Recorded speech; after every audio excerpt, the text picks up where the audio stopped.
네, 안녕하세요. 네, 자, 인사부터 하고 시작하도록 하겠습니다.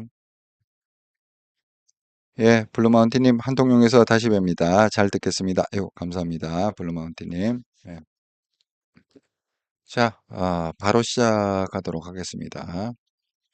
한통용 방송 24년 8월 12일 방송 생각과 생각의 충돌 형상. 한동훈의 시대는 다르다.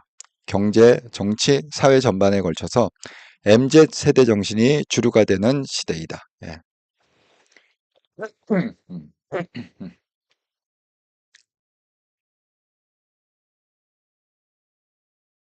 자, 오늘 여러분 이 사회 각층에서 계속 지금 부닥치고 있잖아요. 우리가 왜 올림픽에 보면 그 MZ 세대들 지금 10대, 20대 그런 MZ 세대들과 그다음에 뭐 임원들, 뭐 감독들, 뭐 협회 회장들 뭐 이런 사람들하고 지금 계속 부닥치는 걸 보고 있지 않습니까? 우리가 정치도 마찬가지죠. 정치도 지금 한동훈하고 뭐 대표적인 우리가 얘기하는 올드 세대 하면 국힘안에서는 홍준표 아닙니까? 예. 그 한동훈하고 홍준표도 지금 계속 부닥치고 있잖아요. 그러니까 뭐 이런 얘기입니다. 지금 보면 김종혁이 뭐라고 얘기했느냐. 법무부 장관 때부터 김경수 복권을 반대했다. 이렇게 지금 얘기를 갖다가 하고 있고 그다음에 홍준표는 지금 이 얘기를 듣고 뭐라고 하고 있느냐. 사면해준 당사자가 복권을 반대한다는 거는 이치에 안 맞는다. 이렇게 지금 얘기하고 있습니다. 그러니까 지금 어떻게 보면 홍준표하고 지금 한동훈 측은 사사건건 이런 식으로 지금 부닥치고 있지 않습니까? 이게 뭐 이렇게 대부분 해석을 하죠. 홍준표가 대선에 나오고 싶은데 첫 번째는 윤석열 대통령한테 양보를 했고 지난번 대선 때 그래서 이번 2027년 대선은 이제 내 차례다 이렇게 생각을 했는데 또 뜻밖의 한동훈이 나타나고 이 날아온 돌이 굴러온 돌을 갖다가 한번 빼면 됐지. 윤석열 날아온 돌이 자기 박힌 돌을 갖다가 한번 뺐는데 또 이번에 내가 27년에 이제는 국힘의 대선 후보로 나가려고 하는데 또 날아온 한동훈이라는 돌이 나를 갖다가 또 대선길을 갖다가 막고 있구나. 그래갖고 그렇게 주구장창 비난을 한다. 이렇게 지금 설명하고 있습니다. 뭐 그게 틀린 설명은 아니라는 겁니다. 그것도 맞는 설명이죠. 하지만 근본적으로 우리가 좀 이렇게 그 밑바닥으로 들어가서 좀 더 깊이 있게 생각해 보면 이 홍준표가 갖고 있는 어떤 그 패러다임 있잖아요. 세계관, 세계관과 인생관과 가치관 이것과 지금 한동훈이 갖고 있는 세계관과 인생과 가치관이 이렇게 그러니까 생각과 생각이 이렇게 충돌하는 현상이다. 그래서 이게 바라보는 방향이 너무 다르기 때문에 생각하는 방향도 너무 다르기 때문에 똑같은 현상을 보고도 이번에 김경수 복권이라는 똑같은 현상을 보고도 이렇게 얘기하는 게 너무 다르다. 생각하는 게 너무 다르다. 그렇게 말씀을 드리고 싶습니다. 그래서 결국은 이거는 그 생각과 생각의 충돌이다. 이렇게 얘기하고 있습니다. 자, 여기 보세요. 지금 한동훈이 왜 반대하는가의 이유를 이렇게 얘기하고 있잖아요. 민주의 파괴 범죄를 갖다 저지르고도 반성하지도 않은 사람에게 정찰하고 복권 공감하지 못할 국민이 이게 두 가지 이유 아닙니까? 첫 번째는 뭐죠? 이게 단순히 무슨 민생사범이 아니다. 배가 고파서 무슨 절도하고 훔치고 이런 수준의 게 아니라 민주주의의 근간을 흔드는 선거를 갖다가 파괴하는 그걸 갖다가 댓글을 조작하고 이렇게 갖고 그걸 갖다가 파괴하는 그런 거다. 그렇기 때문에 이거는 복권을 하면 안 돼. 다시 정계에 이런 애를 들여오면 안 된다. 지금 이런 거 이유 하나. 두 번째 이유는 뭐예요? 이렇게 어마어마한 민주주의 근간을 흔드는 이런 선거싸움임에도 불구하고 한 번도 반성이나 뉘우치는 얘기가 없다는 거야. 자기는 항상 정당하고 똑똑하고 억울하게 감옥살이 했다 이런 얘기만 하지 한 번이라도 자기가 죄송하다든지 무리를 일으켜서 뭐 죄송하다 유감이다 이런 거를 갖다 한 번도 한마디도 한 적이 없다는 거예요. 이런 인간을 갖다가 어떻게 다시 대한민국의 정치에 복귀를 시키겠느냐? 정말 많은 국민들이 이거는 반대할 거다, 공감하지 못할 거다 이렇게 얘기하고 있습니다. 그런데 그럼에도 불구하고 지금 용산은 어떻다는 거예요? 용산은 지금 하겠다는 거잖아요. 예? 용산은 이걸 갖다가 관철시키겠다는 거 아닙니까? 왜? 어차피 이 사면복권이라는 거는 대통령의 고유 권한이기 때문에 누가 뭐 왈가왈부하고 그럴 이유가 없다. 이건 그냥 대통령이 알아서 하는 거다. 그러니까 너희들은 신경 안 써도 된다. 거기에 대해서 배나라 감나라 하지 마라. 지금 그 얘기 아닙니까? 용산의 입장은 그 얘기 아닙니까? 예. 내일 한번 지켜봅시다. 정말 이런 국민의 뜻을 개무시하고 정말 이걸 통과를 시키는지 이게 지금 용산의 입장이라고 했어요. 사면복권은 대한민국 헌법이 정하고 법률이 정하는 대통령의 고유 권한이니까 그 누구도 터치할 수 없다. 뭐 한동훈이 당대표라 하지만은 당대표라고도 배나라 감나라 할 수가 없다. 뭐 국민들이 뭐 아무리 뭐 게시판에다가 뭐 반대한다 반대한다 당원 게시판에 안만 써도 아니 대통령 고유 권한이니까 국민들도 뭐라고 할 수 없다. 지금 이런 스탠스 아닙니까? 내가 하면 하는 거지. 뭔 그렇게 예의가 많을까? 그런데 한번 좀 생각을 해봅시다. 이건 뭐 기사에도 안 나오고 아무데도 안 나온 얘기인데 우리가 한번 상상력을 발휘해 갖고 한번 해보자는 거예요.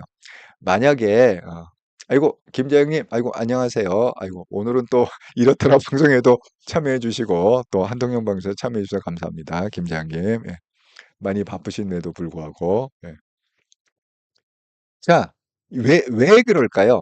아니, 우리가 상상력, 우리가 뭐 그 용산에 들어갔다 나온 적은 없으니까 모르죠. 진실은 모르지만 우리가 한번 상상력을 발휘해 보자고요. 한동훈이 그렇게 반대를 하고 국민들이 그 게시판을 통해서 또 뭐 여러 가지 채널을 통해 갖고 그렇게 반대를 하고 반대를 갖다 하는에도 불구하고 용산은 왜, 뭐 귀가 먹은 건 또 아닐 텐데 용산도 알고 있을 거 아닙니까? 한동훈이 반대를 한다. 국민들이 아주 극렬하게 반대를 한다. 또 심지어는 그 뭐야 이재명도 떨떠름하잖아요. 아니 자기 대체제가 오는데 그래서 패널은 또 이렇게 얘기합니다. 어떤 패널은 괜히 이거 복권시켜줬다는 그 이슈가 결국은 그러지 않아도 지금 이재명하고 야당 대표 그러니까 대표가 된 거나 마찬가지죠. 뭐 90%의 득표를 지금 하고 있으니까 그 야당 대표인 이재명과 용산의 관계가 그래도 껄끄러운데 이번에 그 김경수마저 사면을 해주면 결국은 옆에다가 뭐예요? 뭐 경쟁자를 이렇게 붙여주는 강력한 경쟁자를 붙여주는 거잖아. 그러니까 이게 더 관계가 안 좋을 거다. 용산하고 이재명 이 야당 사이가 더 틀어질 거다. 지금 이런 패널 얘기하는 사람도 있습니다. 그럼에도 불구하고 왜? 왜 이렇게 지금 강행을 하겠다고 예정대로 제가 방침이라고 이렇게 계속 얘기를 할까요? 꼭 벽에다 보고 얘기하는 사람처럼. 그거는 저는 이 생각의 차이라고 생각합니다. 예. 그러니까 여기서 생각하는 거하고 또 이 용산에서 생각하는 거는 이게 딴 세상이 있는 거죠. 그 생각에 딴 세상이 있는 겁니다. 그게 예를 들어서 아까 제가 잠깐 보여드린 그 뭐야 그 김건희 여사의 그 요새 그 카톡 카톡 짤이 막 돌아다닌다고 그랬잖아요. 정말 이런 식으로 아이고 아회장님 예 선생님 한동영 잘 듣겠습니다. 아이고 반갑습니다 안회장님. 예. 정말 이런 마음에서 내가 그 문재인 대통령한테 진 빚이 너무 많고 결국은 문재인 대통령이 나를 갖다가 뭐 이 검찰총장으로 픽업을 해서 그래서 결국 우여곡절 끝에 또 대통령까지 됐는데 뭐 이런 거죠. 음. 그러니까 이래서 문재인 대통령과 운명을 같이 하고 있었다. 그러니까 뭐 조국이 문제가 아니라 만약에 문재인 대통령이 실패하면 우리도 가장 먼저 죽어나갈, 제거당할 그런 운명이었기 때문에 간절한 마음으로 문재인 대통령을 지켰다. 이 김경수는 완전 문재인하고 뛸래야 뛸 수가 없는 사람입니다. 그러니까 뭐 그것 때문에 이런 어떤 마음가짐, 이런 어떤 인생관과 세계관, 내가 대통령 된 거는 문재인 대통령 덕분이다. 이렇게 생각하고 있을 수도 있죠. 예, 이 내용을 보면. 그렇기 때문에 누가 뭐라고 하던 문재인의 가장 측근인 김경수를 내 재임 시절에 윤석열 대통령 재임 시절에 사면복권을 해줘야 된다. 뭐 이런 얘기일 수도 있습니다. 예. 그런데 이게 정말 사실이라면 이게 우리가 질문을 갖다가 하나 좀 해볼 만한 질문이 있습니다. 그게 뭐냐? 이 문재인 정권, 문재인이 언제까지 대통령을 했습니까? 지금 윤석열 대통령이 대통령을 한 게 2022년 5월부터 아닌가요? 그죠? 예. 2022년 5월이고 이걸 갖다가 사면을 해준 거는 2022년 12월이라고 그랬잖아요. 크리스마스 그걸로 사면을 해줬다고 그랬잖아요. 그러면 형량은 언제 맞은 거냐? 문재인 정부 시절에 법원에서 맞은 겁니다. 형량을. 그러니까 이게 그래서 2년밖에 안 맞았을지 몰라요. 만약에 이게 정권이 바뀌어갖고 우파 정권에서 만약에 이 재판이 갔다 그러면 2년 아니라 뭐 10년 막 이렇게 맞았을 수도 있죠. 그죠? 예. 자, 어쨌든 간에. 그런데 그러면 문재인 대통령이 정말 김경수를 갖다가 아끼고 사랑하고 그러면 어차피 대통령 그만두기 전에 사면을 할 기회가 있었잖아요. 예? 그렇지 않습니까? 예. 어쨌든 간에 풀어줄 기회, 사면복권할 기회가 있었잖아요. 대통령 되기 전에. 자, 문재인이 어떤 사람입니까? 그 임기 마지막까지, 뭐 5월인가 6월 달 그 마지막 대통령을 하는 그 순간까지 뭐 했던 사람입니까? 각종 위원장들 알박이했고, 알박이하고 자간 다 임명했잖아요. 불과 한두 달밖에 임기가 안 남아있음에도 불구하고 그 요직의 사람들을 갖다가 무슨 뭐 이사장, 뭐 무슨 위원장 뭐 해갖고 이 국가 정부기관에서 할 수 있는 그 수백 명 되는 그걸 갖다가 다 임명해 놓고 결국 뭐 권익위원장도 안 가고 버티고 해서 임기 다 마치고 하고 막 그러지 않았습니까? 예. 자, 그런 배짱이었으면 자기가 대통령 되기 전에 김경수를 그냥 대통령 고유 권한이니까 사면복권한다 하고 풀어줄 수 있었잖아요. 근데 왜 안 풀어준 걸까? 문재인은 왜 안 풀어주고 왜 윤석열 대통령이 문재인이 사면복권을 안 시켜준 김경수를 갖다가 대통령 취임하고 불과 한 6개월 있다가 6월 달에 취임했으니까 불과 12월이면 한 6개월, 6, 7개월 되지 않습니까? 불과 6, 7개월 만에 그 문재인하고 가까운 김경수를 갖다가 사면복권을 동시에 주려고 그랬는데 이렇게 되면은 이게 너무 심각할 것 같아서 사면을 해주고 어쨌든 풀어줬다. 나가게 해줬다. 여러분 이것도 좀 생각을 해볼 필요가 있습니다. 예. 그래서 오두막님, 용상에서 나오는 말은 다 윤통의 생각, 저는 그렇게 생각하진 않아요. 예, 용상에서 나오는 말이 다 윤석열 대통령 생각이라고 생각은 합니다. 아이자님, 용산, 윤통, 건희, 한동훈 대표를 끌어내려고 김경수 복권시켜 경쟁을 붙이는 것 같네요. 서로 내분 있게 싸움 시키는 거야. 어, 아이고. 어쨌든 간에 이게 의도가 됐건 안 됐든 간에 지금 이 우파 진영에서는 싸움이 일어난 건 사실입니다. 예. 그래서 지금 또 무슨 얘기가 또 나오느냐? 이게 또 그나마 뭐 용산에서 삼겹살 뭐 그 식사하고 뭐 해갖고 그나마 좀 가까워진 듯한 그 관계가 이번에 또 이걸로 인해서 완전히 또 벌어지는 거 아니냐. 또 서로 각을 세우는 거 아니냐. 이런 우려의 목소리도 지금 나오고 있습니다. 그런데 이런 말도 있어요. 그 패널 중에 또 이렇게 얘기하는 사람도 있다고.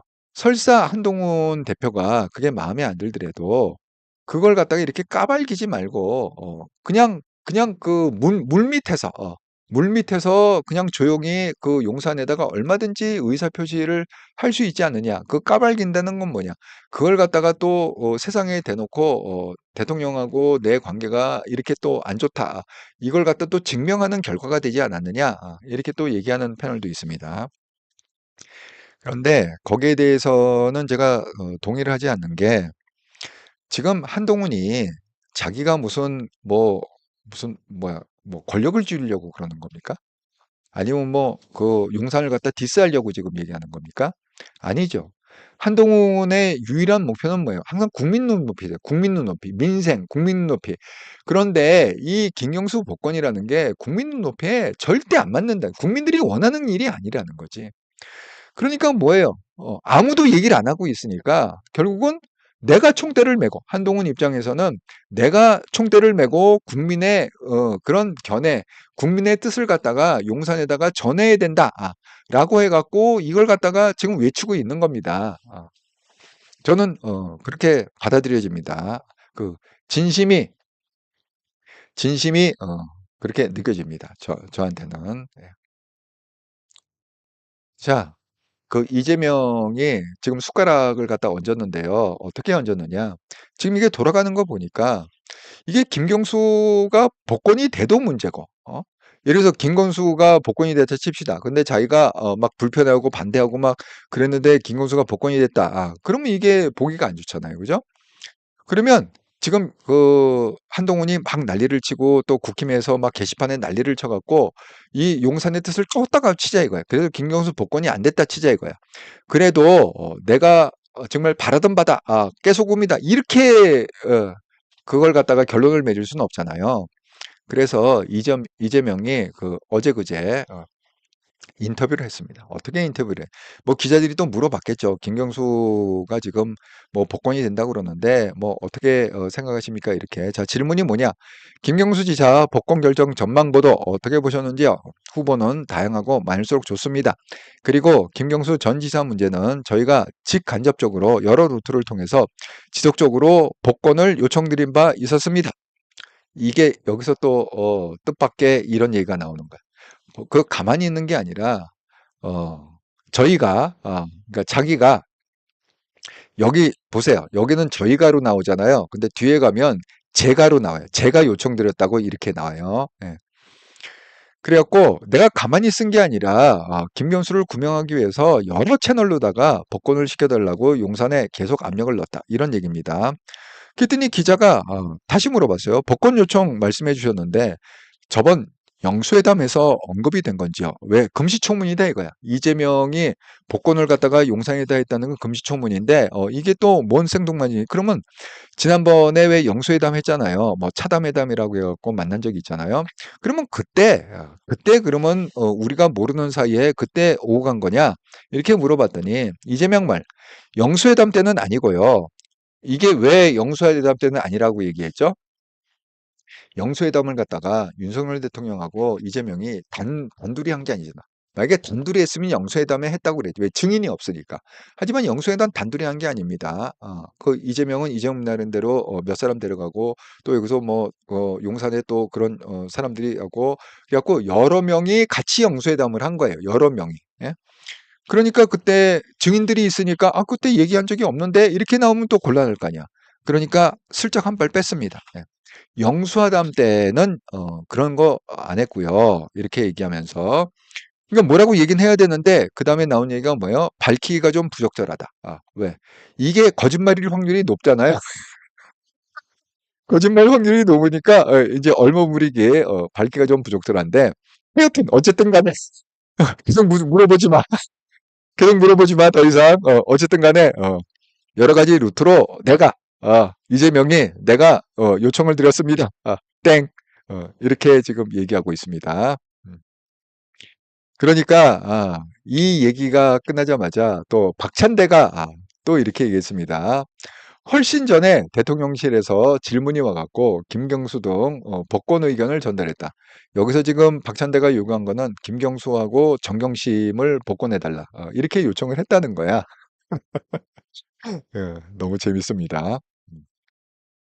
그러니까 이재명은 김경수 지금 진실 공방이 오고 있네. 이게 진짜냐? 직간접적 여론노트로 자기가 직접 복권 요청을 요청했고 박찬대도 이재명을 갖다가 막 이렇게 서포트하는 의미에서 맞다. 그 이재명 대표가 이렇게 뭐 김경수하고 정경심을 갖다가 요청을 해라 그래갖고 내가 직접 대통령실에 전달했다. 뭐 이렇게 지금 둘이서 주거니 받거니 하고 있는데 오히려 그 이 여권 관계자 이게 아마 용산이 아닐까 싶어요. 예. 근데 이재명 부탁 없었고 영수회담 때도 논의가 안 됐다. 김경수 복권은 그냥 예정된 수순이기 때문에 아까 얘기했죠. 용산의 입장은 뭐예요? 2022년 12월에 사면을 해줄 때 복권까지 해주려고 그랬는데 총선이 있으니까 총선 끝난 다음에 이미 그때 결정이 됐다. 이렇게 지금 얘기하고 있습니다. 그래서 이재명이 요청한 적도 없고 박찬대가 요청한 적도 없고 지금 이게 용산의 스탠스입니다. 예. 그래 갖고 지금 뭐 이렇게 진실문 지금 누가 진짜냐? 그 지금 청와대 여기 보이죠? 예. 청와대 지금 관계자 이 전 대표 측으로부터 그런 제안 받은 적 없다. 이렇게 하고 또 청와대 고위 관계자는 영수회담 공시 협상에서 복권 관련 어떤 논의도 없었다. 왜 증인이 있잖아 그때. 그러니까 영수회담 때도 없었다. 이렇게 지금 얘기를 하고 있습니다. 예. 이게 결국은 뭐예요? 자기의 그 이해관계에 따라서 어느 게 유리하고 어느 게 불리한가 해 갖고 말을 이리 바꾸고 저리 바꾸고 지금 이러는 것 같습니다. 예. 아이자님, 한동훈 대표 국민의 눈높이, 국민을 바라보며 나라가 잘 되었으면 좋겠다고. 예. 그래서 한동훈은 어떤 개인의 어떤 좋고 싫음이 아니라 국민의 그 말을 갖다 뜻을 갖다가 대변하기 위해서 지금 그렇게 얘기한 겁니다. 그게 국민의 뜻 아닙니까? 예. 복권 안 된다. 그게 국민의 뜻이죠. 자, 그렇게 갖고 했더니 바로 새로운 미래 대표가 이렇게 얘기했습니다. 이 새로운 미래 대표는 그 민주당에 있던 사람들이 나와 갖고 만든 게 새로운 미래 대표잖아요. 예. 자, 그 새로운 미래 대표 전병헌 씨가 뭐라고 그랬느냐? 이재명 발언은 거짓말이다. 이재명이 김경수 복권을 요청했다고 속아 웃을 확실한 거짓말이다. 잠재적 경쟁자가 돌아오는 것을 막기 위해 여 지지자들의 반대로 복권이 무산될 거란 계산으로 한 발언 의심이다. 이렇게 어제, 그러니까 그저께 그렇게 인터뷰를 했더니 어제 새로운 미래 대표가 그건 새빨간 거짓, 속아 웃을 확실한 100% 확실한 거짓말이다. 확실하다는 건 100%라고 그러잖아요. 예. 이렇게 해서 지금 뭐 이런 거에 그 진실 공방도 지금 뭐 여기저기에서 왔다 갔다 하고 있습니다. 예.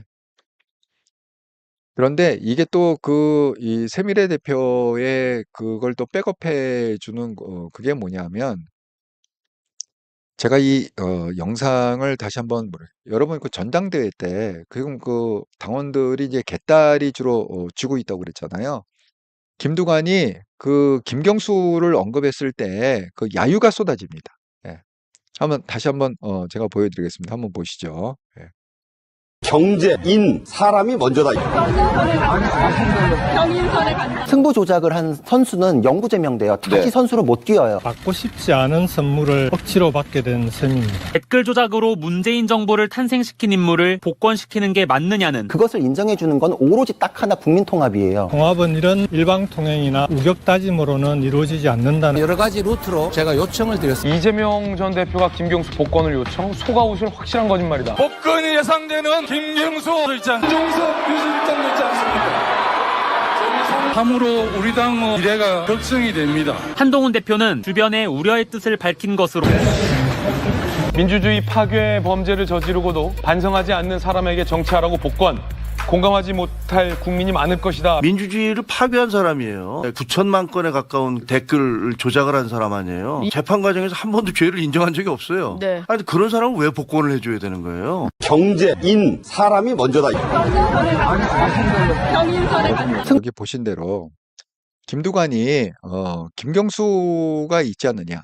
그렇게 갖고 많은 어떤 그 인재풀이 이렇게 얘기할 때 그 지금 개딸이 점령을 하고 있잖아요. 그 당심을. 그러니까 90% 이상 지금 이재명이 그 압도하고 있지 않습니까? 이렇게 선거를 하면 90% 이상 거의 뭐 북한 수준이죠. 90%면. 자, 여기 보세요. 김두관이 그 뭐라고 그랬냐. 이재명 당대표 후보 포함해서 우리 당에 많은 대선 후보 있지 않습니까? 김동연 경기도지사님도 함께 하고 계시고, 김부겸 전 총도 계시고, 복권이 예상되는 김경수 전 도지사도 있지 않습니까? 이 얘기를 갖다가 할 때, 아까 그 영상에서 보신 대로, 그 쇼츠 영상에서 보신 대로, 막 거기서 막 쌍소리가 나오고, 막 야유가 나오고 아주 난리가, 뭐 내려가라, 뭐 어쨌든 물러가라, 저건 난리가 났습니다. 예.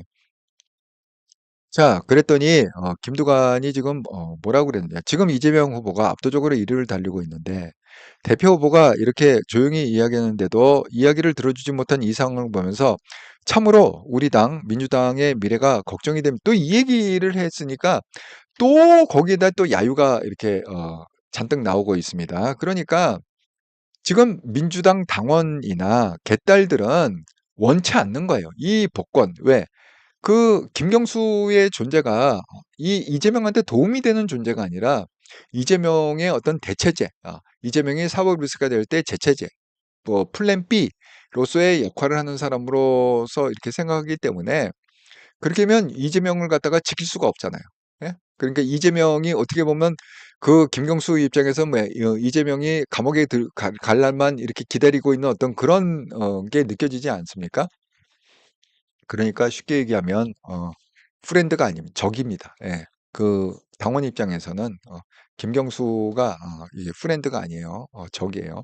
그러니까 이렇게 그 얘기를 했을 때 온갖 야유를 하고 그렇게 돼 있습니다. 김두관은 그 어떻게 그 이 선거 끝난 다음에 살아남을 수 있을지 모르겠네. 그렇게 막 센발을 갖다 너무 많이 해갖고 개딸들한테 아주 미운 털이 팍 박여 있을 것 같아요. 계속 그 당에 있을 수 있을까 모르겠습니다. 예. 자, 그래서 이거는 완전히 이게 생각의 차이다. 결국은 이재명이 갖고 있는 어떤 그 생각과 그다음에 어떤 뭐 김두관이 갖고 있는 생각, 그다음에 그 용산이 갖고 있는 생각, 또 한동훈이 갖고 있는 생각, 이런 생각과 생각이 이렇게 충돌하면서 그 일어나는 지금 그게 진실 게임 양상으로도 나타나고, 그리고 어떤 자기가 유리한 쪽으로 이걸 끌고 가려고 하는 그런 거짓말로도 나타나고, 내가 그걸 청원을 갖다 여러 번 했었다, 그런 압박을 했었다, 이렇게 거짓말을 하고, 또 이쪽에서는 그건 새빨간 거짓말이다, 이렇게 또 공격하기도 하고, 그 각자의 어떤 그런 게 있는데 이걸 갖다가 이 사회 전반에서 지금 나타나는 현상입니다. 이걸 또 어디서 볼 수 있냐면 이런 거에서 볼 수 있어요. 자, 8월 15일이면 항상 매년 광복절 행사를 하지 않았습니까? 네.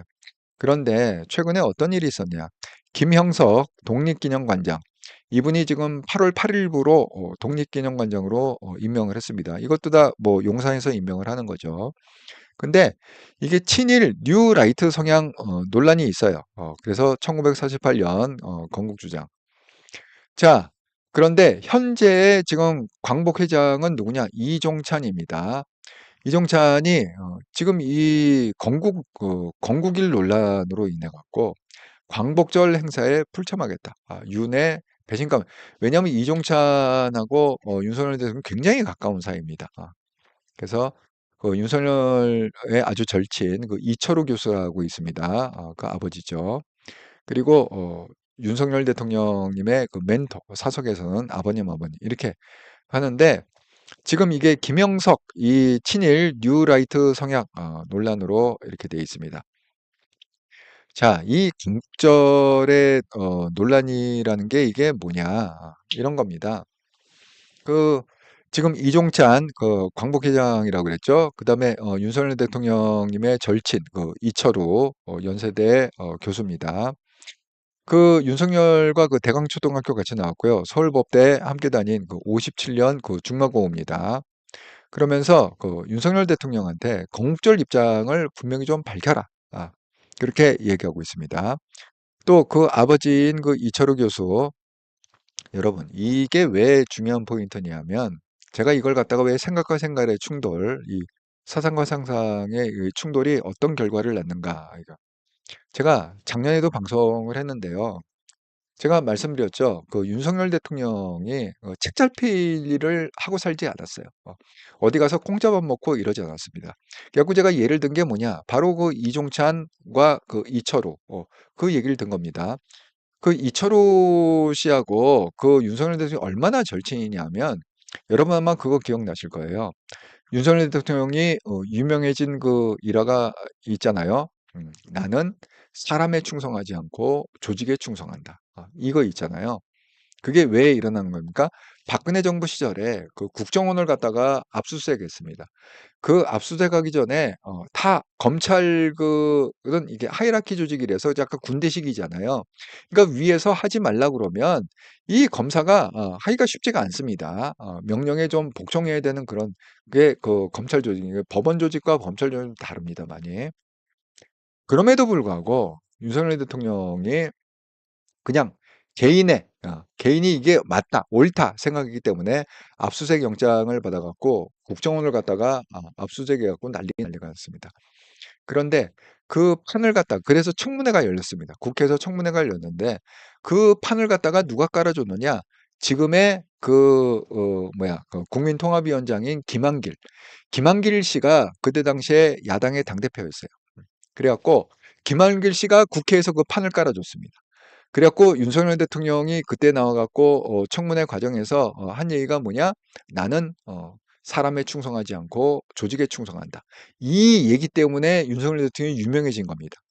그러니까 그 유명해진 배경에는 그 김한길 씨가 있는 거예요. 당대표로서. 그래서 그게 우연이 아닙니다. 그 윤석열 대통령이 대통령이 된 다음에 우리가 왜 그런 기사 많이 봤잖아요. 김한길 씨를 갖다가 국민통합위원장으로 세웠고, 그 다음에 작년에 기사를 보면 김한길 씨를 갖다가 많이 이렇게 띄워줍니다. 그래서 둘이 얘기를 하면 뭐 1시간이고 2시간이고 시간 가는 줄 모르고 얘기한다. 그리고 김한길 씨가 이러저런 얘기를 해줬는데 참 이렇게 새겨들을 말이 많더라. 그래갖고 그걸 언제 얘기했느냐? 작년 연말에 국민통합위원회 그 행사가 있었습니다. 뭐 몇 주년 기념인가?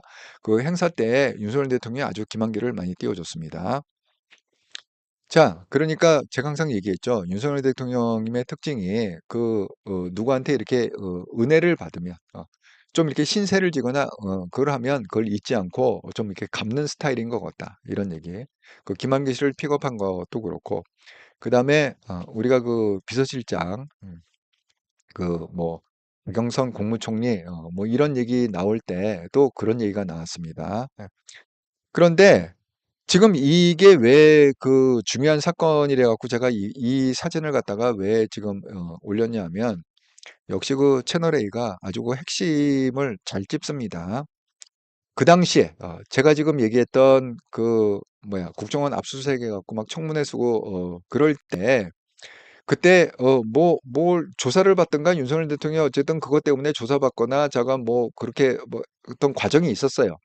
그때 아무도 나서지 않을 때 그 변호인 윤석열 대통령, 그때 검사죠. 윤석열 검사의 변호인으로 자청해서 나선 사람이 누구냐? 바로 이 이철우 교수입니다. 중마고. 정말 초등학교 때부터 동창.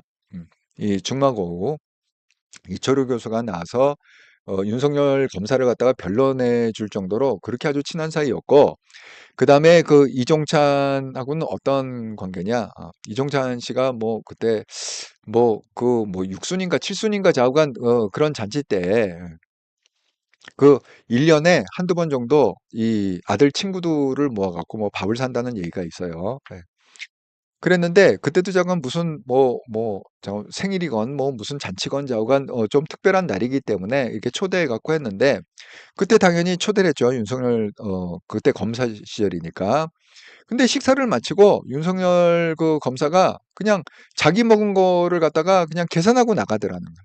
그러니까 이제 이종찬이 뭐 사석에서 아버지 부를 정도로 해갖고, 야, 너 내가 이렇게 아들처럼 가까이 지내는데 아버지가 아들한테 밥도 한 번 못 사냐? 이렇게 얘기를 했더니 윤석열 대통령이 그때 뭐라고 그랬느냐? 나는 여태까지 공짜 밥을 얻어먹은 적이 없습니다. 하고 계단하고 나갔다는 게 아주 유명한 일화가 있습니다. 그래서 제가 그 얘기도 했습니다. 그런 관계였는데 그런 관계였음에도 불구하고 도대체 이게 권력이 뭐고 도대체 이 그 세상이 지금 어떻게 돌아가는지 모르지만 그런 절친인 관계, 이철우하고도 그렇게 중마교우로 지냈던 사람이 이철우 입에서 지금 윤석열 대통령이 건국절 입장을 분명히 밝혀라. 이렇게 얘기할 정도로 지금 뭔가 지금 틀어졌다는 거예요. 틀어졌습니다. 그리고 그렇게 정말 그 친아버지처럼 그렇게 가깝게 지냈던 그 이종찬 광복회장에도 광복절 행사 불참하겠다. 윤석열 그 대통령한테 내가 배신감을 느낀다. 정말 수십 년간의 그런 그 인연인데 자, 이렇게 얘기할 때까지는 뭔가 우리가 모르는 그런 일들이 많이 벌어졌다는 거 아니겠어요? 이게 뭐 하루아침에 뭐 됐다는 게 아니잖아요. 그죠? 뭔가 우리가 모르는 일들이 지금 그동안 많이 벌어져 갖고 이런 서운함이 그냥 몰렸다. 그럼 이게 건국절 입장을 밝히라는 이 의미가 뭐냐? 이거의 시작은 누가 이 건국절의 이슈에 분쟁에 도화선을 붙였느냐? 문재인 대통령이 붙인 겁니다. 문재인 대통령이 뭐라고 그랬느냐? 자, 취임을 하고 광복절 행사 때 그때 2017년이었던 것 같습니다. 2017년에 광복절 행사 때 뭐라고 얘기했느냐? 2019년, 2년 후면 2019년이면 우리가 광복한 100주년을 맞이한다. 그게 무슨 얘기예요? 3.1운동이 1919년, 김인현 3.1운동이 1919년에 일어나지 않았습니까?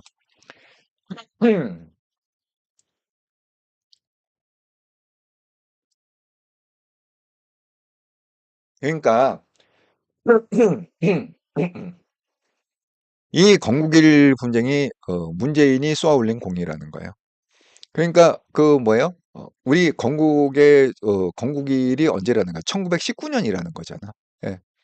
척군이 왜 100년이 된다 그러니까 2019년에 100년이 된다니까 그런 겁니다. 그러니까 이 건국일 논쟁이라는 건 뭐냐? 건국일을 갖다가 1919년으로 보느냐? 아니면 1948년 우리 정부가 45년에 해방되고 48년에 정부 수립이 되지 않았습니까? 그때로 보느냐의 이 분쟁인 거예요. 건국일이라는 게. 예. 정말 그 어처구니가 없습니다. 예.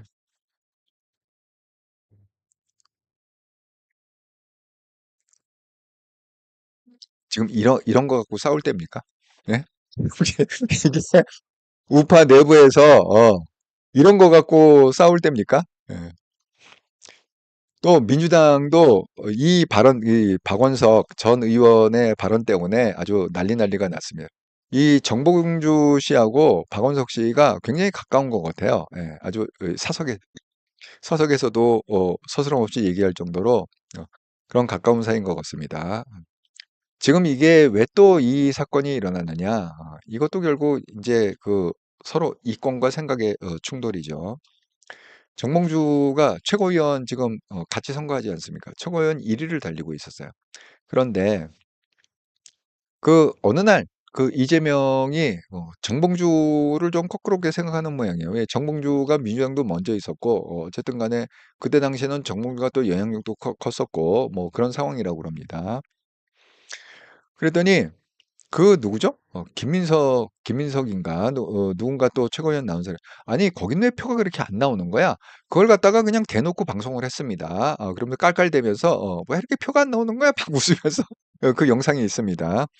그 영상이 세상에 알려지자마자 갑자기 그 당원들이 민주당의 당원들이 막 그 정몽주보다 그 사람을 갖다 밀기 시작했고 지금 그 사람이 1위로 올라갔답니다. 정몽주가 지금 3위래요. 3등이래요. 근데 4등까지는 최고위원이 된답니다. 예. 그런데 민주당의 최고위원의 의견은 뭐냐? 만장일치라는 거예요. 다수결이 아니라 만장일치라는 거예요. 그러니까 지금 이렇게 얘기를 했답니다. 사석에서. 지금 한참 진행 중이죠. 최고위원도 지금 선거 진행 중인데 정몽주하고 박원석이 아마 사석에서 만나갖고 이런 얘기를 한 모양이에요. 자, 정몽주가 그러는데 이재명이 선거 개입에 열을 엄청 받았다. 1위로 달리고 있다가 그래서 3위로 떨어졌다는 거잖아. 이재명의 그 한마디 때문에. 그래서 두고 봐. 내가 들어가면 어떻게 하는지. 그러니까 들어가면 뭐야? 최고위원으로 들어가면 내가 어떻게 하는지 두고 봐라. 왜? 이거는 만장일치제다. 이런 겁니다. 자, 결국 정봉주가 지금 이게 세상에 그러니까 박원석이 이거 어느 패널로 나와서 얘기한 거예요. 방송에서. 그러니까 이게 막 그 불거지니까 정봉주가 드디어 그 서언을 했습니다. 뭐라고 그랬느냐? 이재명은 민주당 최대 자산이다. 이재명을 이제 빠를 수밖에 없지 지금 상관이. 정권 탈환을 위해서 이재명팔이 무리하는 거를 척결할 거다. 이 간신무리가 있다는 거야. 정봉주의 논리가 의하면 민주당에 이재명을 빨아대는 간신무리가 있는데 이재명을 위해서 내가 이 이재명팔이 하는 간신들을 척결할 거다. 이렇게 얘기하고 있습니다. 예, 그래서 이 정봉주가 뭐라고 그러냐. 당 내부에 암덩어리인 존재가 있다는 거예요. 그 이재명팔이 무리를 갖다가 암덩어리라고 이렇게 표현을 한 거예요. 예. 그래갖고 지금 이것 때문에 완전히 또 그 민주당의 지금 그 이 내부도 지금 뭐 조용하지가 않습니다. 예. 민주당 내부도 엄청 지금 복잡하고 시끄럽고 그렇습니다. 예. 자, 그런데 이 올림픽이 이제 이 마무리 단계죠. 마무리 단계인데 드디어 안세영이 입을 열었어요. 제가 오늘 타이틀을 갖다가 MZ세대라는 얘기를 했잖아요. 이게 생각이 뭐 MZ세대가 100% 맞는다는 얘기는 아닙니다. 하지만 세상은 이미 변했고 또 변해야 됩니다. 이 올드 패러다임 갖고는 안 돼요. 그러니까 결국은 이게 그 안세영의 핵심은 돈 문제였던 거였어요. 돈 문제. 예. 근데 이게 돈 문제라고 그래갖고 속물이다. 이렇게 보면 안 되죠. 여러분, 이걸 갖다가 분명히 구분을 좀 하셔야 될 것 같습니다. 우리가 돈을 갖다 추구하고 돈을 갖다가 벌려고 열심히 일하고 이게 나쁜 겁니까? 아닙니다. 예, 나쁜 게 아니에요. 제가 그럼 뭐가 나쁜 거죠? 뭐가 나쁜 거냐면 돈을 갖다가 정상적인 방법으로 성실하고 열심히 우리가 이재용을 나쁜 놈이라고 얘기할 수는 없잖아요. 예? 그렇게 벌어갖고 세금 다 내고 그다음에 한국의 그 GDP의 25%를 갖다가 지금 삼성이 감당하고 있지 않습니까? 이 나라를 갖다 먹여 살리는 게 삼성 아닙니까? 그러니까 돈을 갖다가 뭐 많이 번다. 그걸 위해서 뭐 밤낮없이 애쓴다. 이걸 갖다가 나쁘다고 얘기하면 안 되고 오히려 그건 격려를 해야 될 상황이죠. 그럼 나쁜 게 뭐가 나쁜 거냐? 돈을 갖다가 정상적인 방법이 아닌 쉽게 벌려고 하는 게 나쁜 겁니다. 남의 등을 치고 사기를 치고 정당한 방법이 아닌 남이야 뭐 죽건 말건 간에 그냥 남을 갖다 질발벌해서도 내 등 따숩고 내 배만 채우면 된다. 요렇게 돈 버는 게 이게 사회 악이고 요게 정봉주 말에 의하면 이게 사회 암덩어리라는 거지. 돈을 갖다가 내가 많이 벌고 싶고 성공하고 싶다. 이게 나쁜 게 아닙니다. 왜? 우리는 자본주의 살잖아요. 공산주의가 아니잖아요. 예. 공산주의라 할지라도 공산주의들 다 떵떵거리고 살지 않습니까? 예. 그 핵심 임원들은 그러니까 결국은 그 오늘 그 안세영이 드디어 입을 열었는데 이렇게 얘기하는 거예요. 다 같이 똑같은 게 오히려 역차별이라는 거지. 지금 협회에서는 얘기했잖아요. 그 예산이 있는데 그 예산을 갖다가 한 사람한테 넣을 수가 없다. 그러니까 300명이라는 그 선수가 있는데 300명을 골고루 다 키워야 되는 거 아니냐. 이렇게 지금 계속 주장을 하고 있는데 안세영의 얘기는 뭐예요? 그렇게 다 평등하게 300명을 갖다가 다 평등하게 한다는 게 오히려 그게 역차별이다. 그 차별하는 거다. 지금 이렇게 얘기를 하고 있습니다. 오늘. 자, 그게 그 어떤 얘기냐? 구체적으로 예를 들자면 실업 배드민턴 연맹 선수 계약 관리 규정을 보면 고등학교 졸업한 선수의 계약금은 7년간 최고 1억을 초과하지 못한다고 합니다. 그리고 입단 첫 해의 연봉은 5천만 원을 초과하지 못한다고 그래요. 자, 그러면 자, 소속팀 광고 수익 연봉 계약금 이게 다 포함이 된 건데 그러면 지금 안세영은 연봉을 얼마를 받는다는 거예요? 여러분 얼마 받을 것 같습니까? 자, 안세영은 배드민턴으로 세계 1위입니다. 세계 1위 선수고 나이는 22이지만 고등학교 졸업해갖고 완전 이 선수에 입단하면서 두각을 나타내갖고 그냥 한 뭐 1, 2년 만에 그냥 휩쓸어갖고 세계 1위가 됐어요. 자, 그런 선수가 지금 실질적으로 지금 배드민턴 연맹에서 그 연봉을 갖다가 얼마를 갖다가 받을 것 같습니까? 제가 정말 깜짝 놀랐습니다. 예. 자, 오늘 그 패널들이 하는 얘기가 연봉 지금 안세영은 5천만 원을 받는다고 합니다. 아니 그러면 5천만 원이면은 뭐죠? 과장 월급 정도 되나요? 예. 요즘 그 이 삼성이 제가 듣기로는 삼성의 그 대학 나와갖고 초봉이 그러니까 아무 경력 없이 그냥 대학 나와갖고 삼성에 들어가면 그냥 삼성의 초봉이 뭐 4,500만 원인가 그렇다고 들었습니다. 그러니까 대학 졸업하고 삼성에 들어간 그 초봉 정도 받는다는 거잖아. 5천만 원 연봉 받는다는 거는 참 너무 어이가 없었습니다. 예. 장덕수님, 한동훈 당대표님, 국민 많이 보고 가세요. 소신껏 당당하게 하게 하세요. 그러니까 예, 맞습니다. 그러니까 한동훈의 그 뒷배는 아무도 없습니다. 한동훈의 뒷배는 결국은 우리 국민들하고 당원들입니다. 그러니까 국민하고 당원이 아주 적극적으로 한동훈을 갖다가 보호하고 적극적으로 지지하지 않으면 한동훈은 아무 힘이 없어요. 아무 말을 할 수가 없습니다. 영향력이 없습니다. 예. 그러니까 우리가 제가 한동영 채널을 만든 이유가 있다고 그랬습니다. 예. 어떤 분은 뭐 한동영 이름이 과하다고 그러는데 그분은 지금 돌아가는 현상을 모르셔서 그러는 거예요. 지금 얼마나 지금 그 아슬아슬하고 위기적인 상황인지 그걸 모르셔서 하시는 말씀입니다. 예. 자, 그래서 이런 거예요. 그걸 갖다가 풀어달라는 거예요. 그러니까 뭐 연봉을 갖다 5천 원을 받더라도 개인 후원을 갖다가 받을 수 있게 개인 후원 그걸 갖다 풀어달라는 거지. 예. 자, 지금 배드민턴 그 운영 지침이 어떻게 됐냐? 협회가 지정한 경기 종목, 그다음에 용품 사용, 협회 요청 시 홍보에 협조해야 된다. 개인 후원 계약 시 우측 칼라 수량 한개 지정, 협회 후원사 동종 업계를 제한한, 그러니까 경쟁사는 안 된다 이런 겁니다. 그러니까 쉽게 해서 라켓을 갖다가 지금 A라는 회사를 하고 있는데 라켓 회사 B 회사하고는 계약이 안 된다. 신발 회사 A라는 회사하고 하고 있는데 신발 회사 B하고는 그럼 아무것도 하지 말라는 거죠. 쉽게 얘기하면. 그러니까 이런 식의 그게 아니 선수라는 게 제한이 있잖아요. 나이가 이걸 갖다가 뭐 40, 50에도 뭐 세계 1위를 할 수 있는 게 아니잖아요. 이 배드민턴 선수라는 게. 벌써 20대 후반만 가도 이제 그 은퇴할 나이가 되지 않았습니까? 그렇게 뭐 빠르게 그 동작으로 해갖고 그게 승부가 됩니까? 안 되죠. 그러니까 그냥 배드민턴에서 돈 벌 수 있는 기간은 그냥 잠깐이라는 20대, 10대와 한 20, 한 25, 6까지. 예. 그러니까 그 안세영 폭력 배드민턴 스폰서 논란에 대해서는 후원 계약 선수 개개인 돌리면 비인기 종목 주니어 지원 그거는 돈이 없어진다. 그 개개인으로 그래서 못 준다.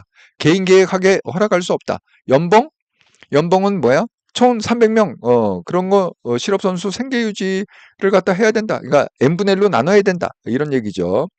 그다음에 국가대표 징계 강화를 하려고 한다는 거예요. 그 자체 징계를 만들려는 중에 안세영과 무관하다. 너무 속이 빤히 보이지 않습니까? 예.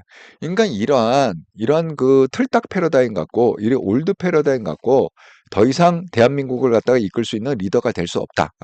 그렇게 제가 말씀을 드립니다. 어느 분야건, 이게 정치 분야건, 경제 분야건, 아니면 이렇게 체육 분야건 간에 이제는 이렇게 틀딱 같은 생각으로는 할 수가 없다. 그래서 저는 아주 전반적인 체육계의 전반적인 물갈이가 있어야 된다.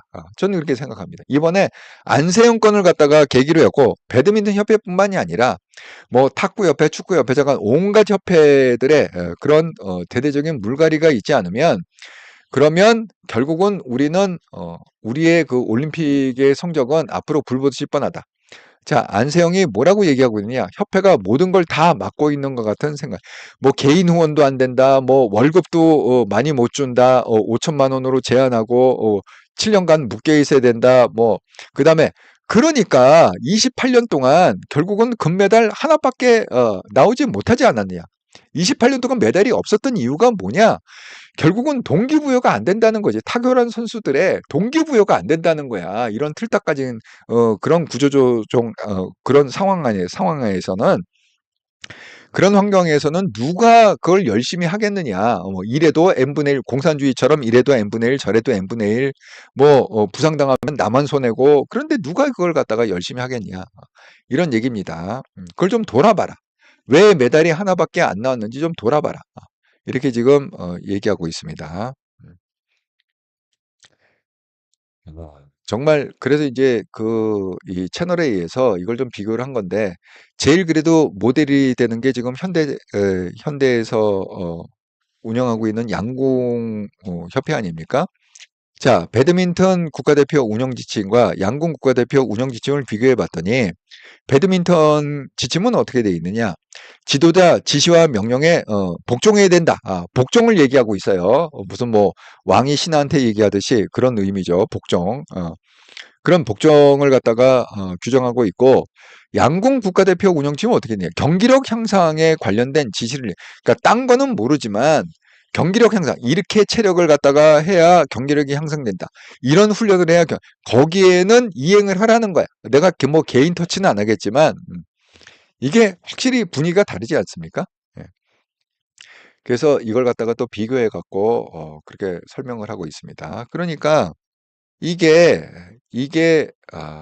그런 거예요. 심지어는 이런 거예요. 이게 왜 운동화 얘기가 왜 나왔냐? 지금 현재 그 배드민턴 지원하는 그 회사가 있다고 그랬잖아요. 그 지원하는 회사의 운동화를 갖다가 신고 경기를 했는데, 안세영이 이렇게 컴플레인 했다고 그럽니다. 이게 너무 미끄럽다. 이 신발 자체가 바닥이 너무 미끄러워 갖고 그걸 갖다가 내가 제대로 경기를 할 수 없다. 너무 불편하다. 이렇게 컴플레인을 갖다가 해 갖고 다른 운동화를 신고 싶다. 이렇게 요청을 했다는 거예요. 그런데 협회에서 그건 안 된다. 안 된다는 건 뭐야? 메달이나 개인 선수의 어떤 그 실력 향상보다는 뭐가 중요하다는 거야? 스폰에서 받는 돈이 더 중요하다는 거죠. 너 돈줄을 끊으려고 그러느냐? 그건 안 된다. 그래서 결국 안세영이 어떻게 했느냐? 신발 밑바닥에다가 미끄럼 방지 테이프인가 뭐를 갖다가 붙여갖고 그렇게 경기를 했다는 거예요. 예? 아니 이왕이면 훨씬 기능성이 좋은 신발 신고 경기하면은 더 그동안 많은 선수들, 이게 안세영의 문제겠습니까? 안세영이 미끄럽다 이렇게 느꼈으면 딴 선수들 미끄럽다 느꼈을 거 아닙니까? 예? 이렇게 틀딱적인 생각, 오로지 자기 그냥 체제를 유지하고 자기 그 협회장 유지하고 좌우간 자기 포지션 유지하고 선수들이야 죽던 말던 뭐가 어떻게 됐건 그냥 n분의 1로 나눠주고 자기만 떵떵거리고 자기만 비즈니스석 타고 다니고 그랬다는 거 아닙니까 지금. 그리고 너무 웃긴 게 이 배드민턴 협회는요, 선수보다 임원 숫자가 많아. 아니 이게 말이 돼요 도대체? 예? 나 정말 처음 들었어. 선수 숫자보다, 예를 들어서 올림픽 참가한다 그래서 올림픽에 참가하는 선수보다 임원 숫자가 더 많대. 그리고 임원들, 협회 임원들은 더 좋은 좌석 타고 다니고, 그 다음에 선수들은 이코노미 타고 다니고, 지금 상황이 그렇다는 거야. 아니 이게 말이 되는 얘기예요 도대체. 예? 그러니까 이런 사고방식 갖고 어떻게 사회의 리더가 되겠습니까? 예? 어떻게 이 대한민국을 이끌어갈 수 있는 리더라고 얘기를 할 수 있겠습니까? 한동훈은요, 얘기했잖아요. 장관은 비즈니스석을 타게 돼 있다는 거예요. 예? 그럼에도 불구하고 한동훈은 비즈니스석을 안 탄답니다. 예? 안 타고. 왜? 국가의 그 돈, 이거 세금으로 움직이는 건데, 내가 이걸 갖다가 조금이라도 줄여줘야 된다. 이렇게. 그러니까 그 1등석, 퍼스트 클래스를 타게 돼 있는데, 퍼스트 클래스, 비즈니스, 이코노미, 이렇게 나오잖아요. 그러니까 장관은 법률에 그렇게 돼 있답니다. 시행령에. 예. 그래갖고 다 박범계고 뭐고 다 그 퍼스트 클래스를 타고 왔다 갔다 한대요. 해외 일 볼 때. 하지만 한동훈은 뭐예요? 퍼스트 클래스 대신에 그거보다 한 단계 싼 비즈니스 클래스를 갖고 해외 순방을 하고 다닌다고 합니다. 예. 자, 그런 정신으로 바뀌어야 된다는 거지. 이 한국 사회가. 그래서 그게 MZ세대의 정신이라고 저는 생각합니다. MZ세대가 그렇게 탐욕스럽고 욕심 많고 그렇지 않습니다. 자, 그 증거를 갖다가 보여드리자면 이렇습니다. 옛날에는 제가 젊었을 때만 해도 금메달 아니면 다 죄인이에요. 그러니까 뭐 예를 들어서 은메달을 따고 동메달을 땄음에도 불구하고 올림픽에서 땄음에도 불구하고 이게 인터뷰하면은 아이고 죄송합니다. 금메달을 못 따갖고 아이고 정말 동메달을 따갖고 억울합니다. 이렇게 인터뷰를 했단 말이에요. 여러분 다 기억하실 거야. 그런데 이번 올림픽 보세요. 막 뭐 금메달뿐만이 아니라 금메달 따면 당연히 너무 좋아하지. 그것뿐만이 아니라 뭐 은메달을 따건 동메달을 따건 간에 그래도 메달 그 순위 안에 든 겁니다. 세계 3위 한 거 아닙니까? 1, 2, 3등. 세계 전체 따져갖고 그 분야에서. 그러니까 정말 그 뭐 동메달을 따고도 막 콸콸 울고 너무 감격하고 기쁘고 막 너무 좋아요. 막 이렇게 하고 그걸 즐기는 거잖아. 즐기는 거. 그 상태를 즐기는 거지. 자기가 그동안 훈련하고 싸우고 안 먹고 막 다이어트하고 하면서 그 했던 꼭 금메달을 안 따더라도 즐기는 거 아닙니까? 근데 그거를 갖다가 그 언제 그랬느냐? 그 서양에서는 뭐 미국 선수나 유럽 선수들은 이미 20년, 30년 전에 그렇게 행동을 했어요. 금메달을 따건 은메달을 따건 동메달 메달에 상관없이 그렇게 즐기고 즐거워하고 기뻐하고 막 환호하고 눈물을 흘리고 그랬단 말이야. 근데 우리 선수들은 그걸 갖다가 금메달을 못 따면 죄인처럼 죄송합니다. 다음엔 더 열심히 해서 이렇게 마치 죄 지은 듯이 그렇게 얘기를 했단 말이지. 그러니까 그런 빨리 올드 패러다임에서 그런 그 틀딱 패러다임에서 그런 세대가 지금 기성이 된 거잖아요. 응? 그런 세대가 기성이 됐습니다. 예. 그러니까 우리가 나이는 그렇게 먹었더라도 우리 지금 MZ 세대의 그런 사고방식이 있잖아요. 그걸 즐길 줄 알고 그리고 내가 과정에서 충실했으면 거기 만족할 줄 알고 예? 그리고 과정에서 충실했으면 내가 뭐 동메달을 따을 때도 기뻐할 줄 알고 그런 패러다임으로 빨리 사고의 전환을 갖다 해야 된다. 이건 나이의 문제가 아니라고 그랬습니다. 예. 젊어도 나이가 젊어도 틀떡 같은 생각을 하는 사람이 있고 나이가 들어도 이 젊은 세대를 갖다 코드를 맞춰 갖고 수용할 수 있는 세대가 있고 그렇다고 그랬습니다. 예. 예. 아. 예, 블루마운틴님, 비즈니스는 자신의 개인 마이질로 업그레이드한 거라고 했다는 것 같은데요. 예, 그 해명이 있었습니다. 나중에 뭐 뭐라고 그랬더니만은 이건 뭐 개인 돈으로 뭘 한 거다. 그렇게 했습니다. 예. 그런데 나는 그 해명도 이게 말이 안 된다고 생각하는 게 이거 완전 위화감 조성하는 거 아닙니까? 예. 아니 제가 예를 들어서 임원이면 선수들이 비즈니스를 어차피 못할 거면 그냥 내가 너하고 같이 같은 밥 먹으면서 같이 먹고 자고 같이 생고생하겠다.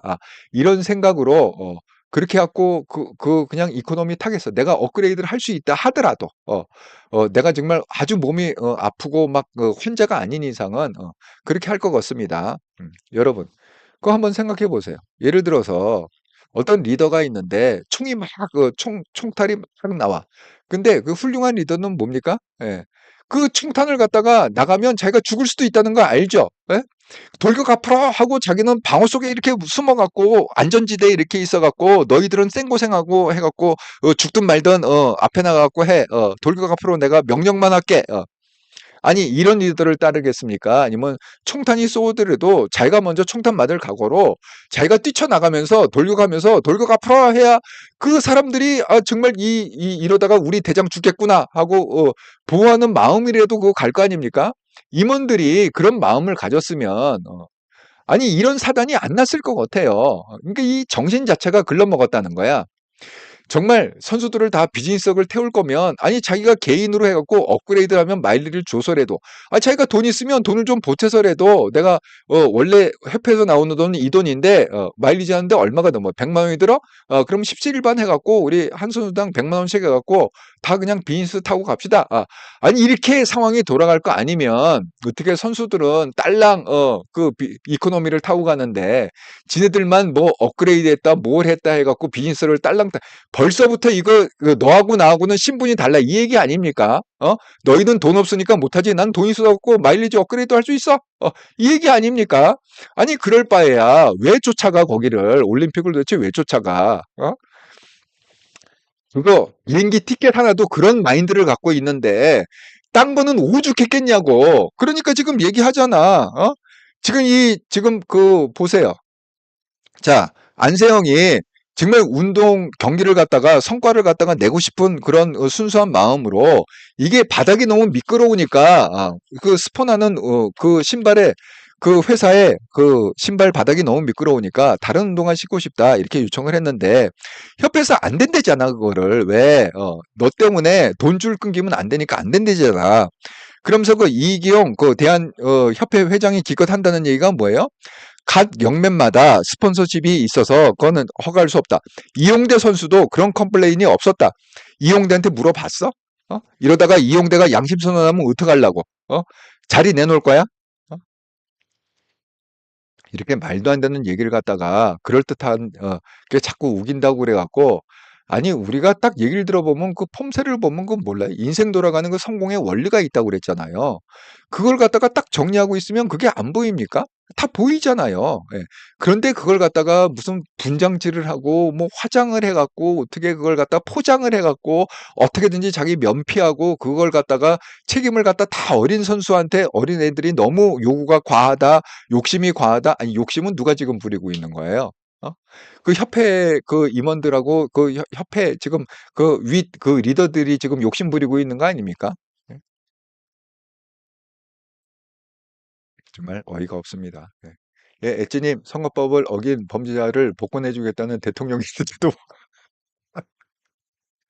정말 생각이 왜 이렇게 다르죠? 예? 생각이 왜 이렇게 다를까요? 정말 이해가 안 갑니다. 블루마운틴이 그래도 모 유튜버는 안세영 출신지 이야기하면서 안세영 비판하던데요. 예, 뭐 생각이 또 그쪽하고 코드가 맞으면 또 비판하겠죠. 예. 아니 지금도 아까 제가 보여드린 그 수구 세력 유튜버 있잖아요. 수구 세력 유튜버 내가 정말 너무 기가 막힌 그 썸네일을 봤는데 이 복권이 한동훈 때문에 복권이 나왔다는 거야. 그 모든 책임을 또 한동훈한테 떠넘기는.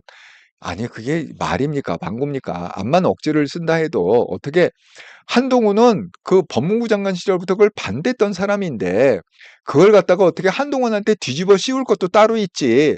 이 김경수 복권은 무조건 한동훈 책임이다. 한동훈 때문에 이 일이 일어난 거다. 이렇게 프레임을 짜갖고 방송을 하는 게 이게 말이 되는 거예요? 예? 그러니까 그런 애들은 빨리 대한민국에서 정리가 돼야 돼. 그런 애들이 리더십이 가면 안 돼. 근데 아이러니는 뭐냐? 그런 애들이 유튜브에 구독자 보면 50만 100만이야.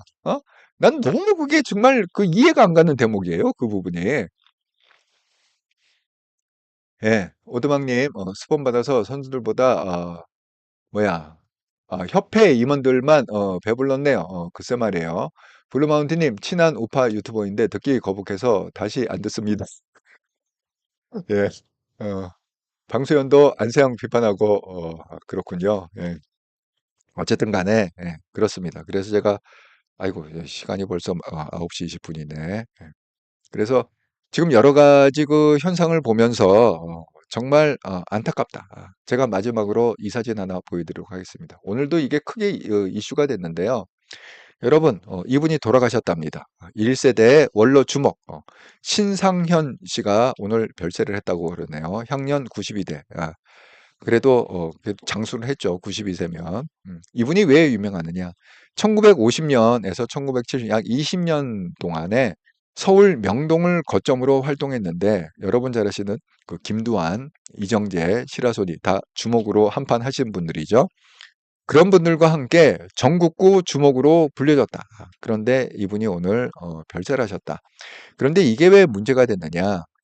그 장례식장에 별세를 하셨는데 별세하신 것도 화제가 됐지만 이게 더 문제가 된 게 뭐냐? 장례식장인데요. 우리가 왜 조기라고 그러잖아요. 왜 상조에서 하면은 그 장례식장에 상조의 그 상조 조기 같은 거를 갖다가 이렇게 뭐 페넌트 이렇게 큰 거 그런 걸 갖다가 이렇게 걸어 놓지 않습니까? 이게요. 서울시장 조기가 여기에 걸렸다고 합니다. 예. 서울시장. 예. 현 서울시장. 예. 오세훈 시장 조기가 걸렸다고 합니다. 물론 그 오세훈 시장이 직접 자기 손으로 건 건 아니겠죠. 뭐 일일이 서울시장이 뭐 그걸 걸겠습니까?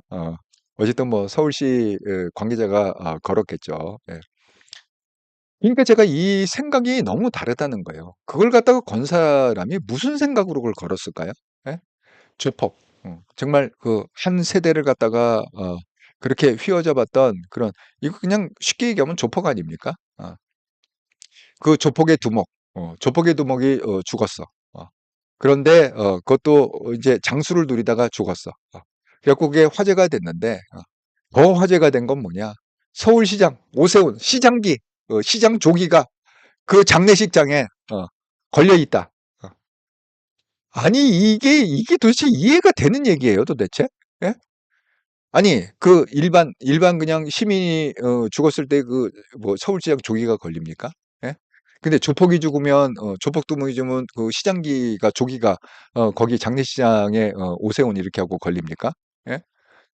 정말 저는 그 무슨 생각을 갖고 이 리더십들이 지금 정치를 하고 이 사회의 리더들이, 그래서 서울시는 리더 아닙니까? 리더? 서울을 이끌어가는, 서울의 그 1,000만 인구를 갖다가 이끌어가는 그 탑 리더가 서울시장 아닙니까? 그리고 서울시장하고 같이 일하는 사람들이 그래도 그 서울의 그 리더십 아닙니까?